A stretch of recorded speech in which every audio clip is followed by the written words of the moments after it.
Հանրային ընկալումն այնպեսին է, որ դուք իրավապահ մարմինները, այդ թվում դատախազությունը կենտրոնացած են ավելի շատ ընդդիմադիր ուժերի գործողությունների վրա եւ անտեսում են իշխանականների ԿՊ-ի եւ ԿՊ-ամերձ գործիչների գործողությունները, մինչդեռ բազմաթիվ դիտորդական խմբեր, տեխնացուներ, բազմաթիվ ահազանգեր եւ նաեւ տեսանյութեր են հրապարակել, թե ինչպես են ԿՊ-ականները առերևույթ խախտումներ թույլ տալիս, ուղղորդումներ, չգիտեմ, քվեատուփ են գողացել տարել, քվեաթերթիկներ եւ այլն եւ այլն։ Խնդրում եմ նշել, արդյոք իշխանական տեխնացուներ ուժեր անցնում են այս ամենով, այս ձեր քրեական վարույթներով, թե ոչ։ Շնորհակալ եմ հարցի համար։ Տեսեք, դուք բաց եք թողել մեր հանդիպման առաջին մասը։ Այ առաջին մասը, եթե բաց չթողնեիք, օրակարգին ավելի մոտ կլինեին ձեր հարցերը։ Մենք առաջին մասում քննարկել ենք, որ այս ձևաչափով մենք ներկայացնելու ենք ստացված հաղորդումների, դիմումների, կատարված արձանագրումների վերաբերյալ կիրառված գործիքակազմի վերաբերյալ աշխատանքները եւ սահմանափակվելու ենք, սկսելու ենք եւ ավարտելու ենք վիճակագրական տվյալների ներկայացմամբ։ Դուք հիմա հարց եք բարձրացնում առավելապես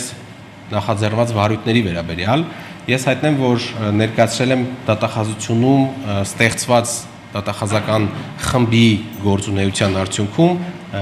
հաշվառված տվյալները վարույթների, դիմումների եւ այլ ստացված աղբյուրների եւ դրանց ընթացքի վերաբերյալ։ Առանձին վարույթների վերաբերյալ նախ վիճակագրություն հանձնաժողովը, ներողություն, ձևավորված խումբը չի վարել եւ եթե ձեզ հետաքրքրում են կոնկրետ վարույթների կամ դեպքերի ընթացքներ, ապա կոնկրետ դեպքերի համար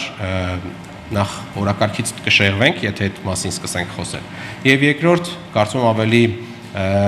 ճիշտ կլինի եւ ռացիոնալ կլինի, եթե գրավոր ներկայացնեք կոնկրետ դեպքերի վերաբերյալ եւ ստանաք կոնկրետ պատասխաններ, որովհետեւ ես ինչպես առաջին կեսում, այնպես էլ հիմա ներկայացրել եմ բացառապես վիճակագրական տվյալներ, թե նախաքննական որ մարմնում քանի հաղորդում է ստացվել, դրանք ինչ ընթացք են ունեցել եւ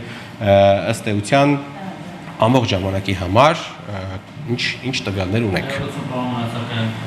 Ձեր վիճակագրական տվյալները բովանդակային առումով ինչ են տալիս հանրությանը, որովհետեւ հանրությանը հետաքրքիր է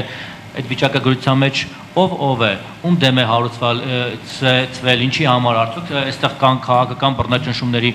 տարեր, որոնց մասնակից է դառնում իրավապահ համակարգը, թե ոչ, թե ինչ թվեր եք ներկայացնում, դա մեծ հաշվով հանրությանը հետաքրքիր չի կներեք։ Շնորհակալ եմ։ Եվ մի բան էլ,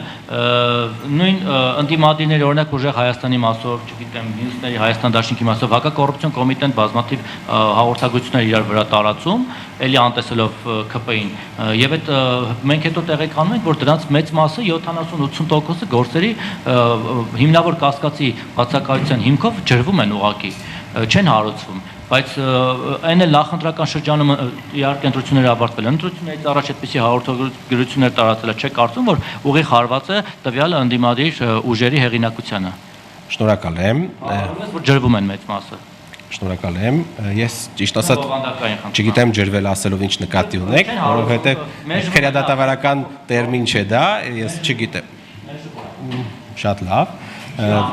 Շատ լավ։ Ձեր երկրորդ հարցի, այսինքն իմ հարցի, ձեր առաջի հարցին իմ պատասխանի արձագանքում տրված երկրորդ հարցերի առաջի մասը վերաբերում էր նրան, թե հանրությանը չի հետաքրքրում այս տվյալները։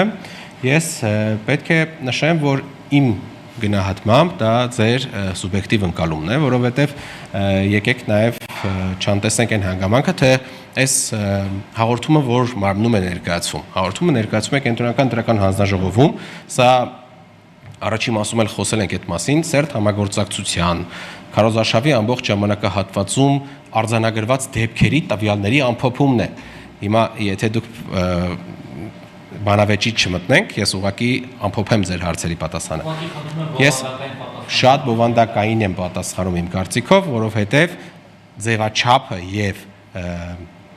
լսարանը եւ հարթությունը, որտեղ այս հարցերը քննարկվում են, եւ օրակարգը, որը սահմանված այս հարցերի քննարկման, սկսվում եւ ավարտվում է վիճակագրական տվյալների ներկայացմամբ։ Առանձին վարույթների վերաբերյալ մանրամասներ ստանալու համար կենտրոնական ընտրական հանձնաժողովում դատախազությունը չպետք է ինչ-որ հաղորդում ներկայացնի, նրա համար կարծում եմ ավելի